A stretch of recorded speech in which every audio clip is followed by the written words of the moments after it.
The famous monk Thomas Merton once wrote, "We do not need to know precisely what is happening or exactly where it is all going.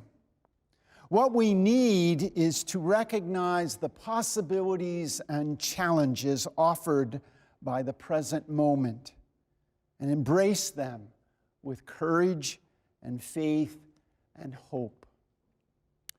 I thought of these words in terms of our readings today. You know, here we are in the next to the last Sunday before the end of the liturgical year.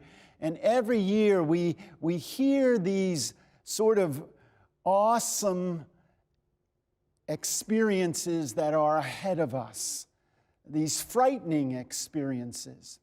You know, in my lifetime, I've lived under the cloud of nuclear war ever since I was born.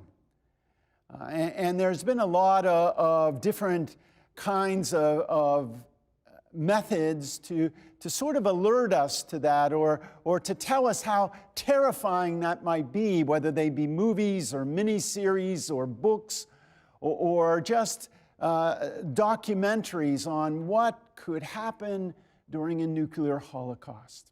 I can even remember in grade school having to hide under my desk. It seems sort of absurd now because we know that if there was a nuclear bomb dropped, the desk would not have protected me at all. But that was just something we were thinking of, and it was sort of ingrained in us that this would not be a wonderful experience to have happen. Well, our readings are sort of saying that today. Both Malachi and the gospel, you know, Jesus is sort of saying, you know, what you see around here, this temple, it won't be at some point in time. He's thinking ahead, or Luke is sort of looking back that the temple has been destroyed. And that would have been a foreign thought for people.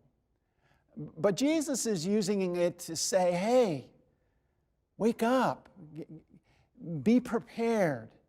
You know, he's over and over again this past summer and into the fall has told us that being a person of faith, being a disciple, being a Christian, being a Catholic is not easy.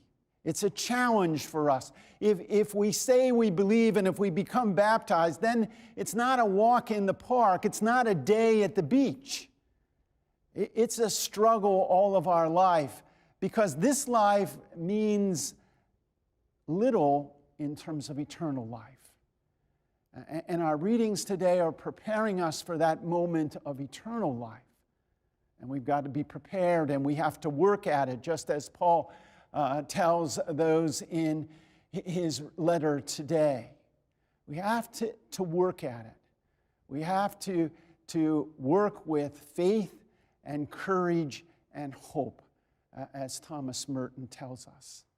And so as we continue our celebration of the Eucharist, as we continue our journey of life and faith, let us always work at making faith the center of our life.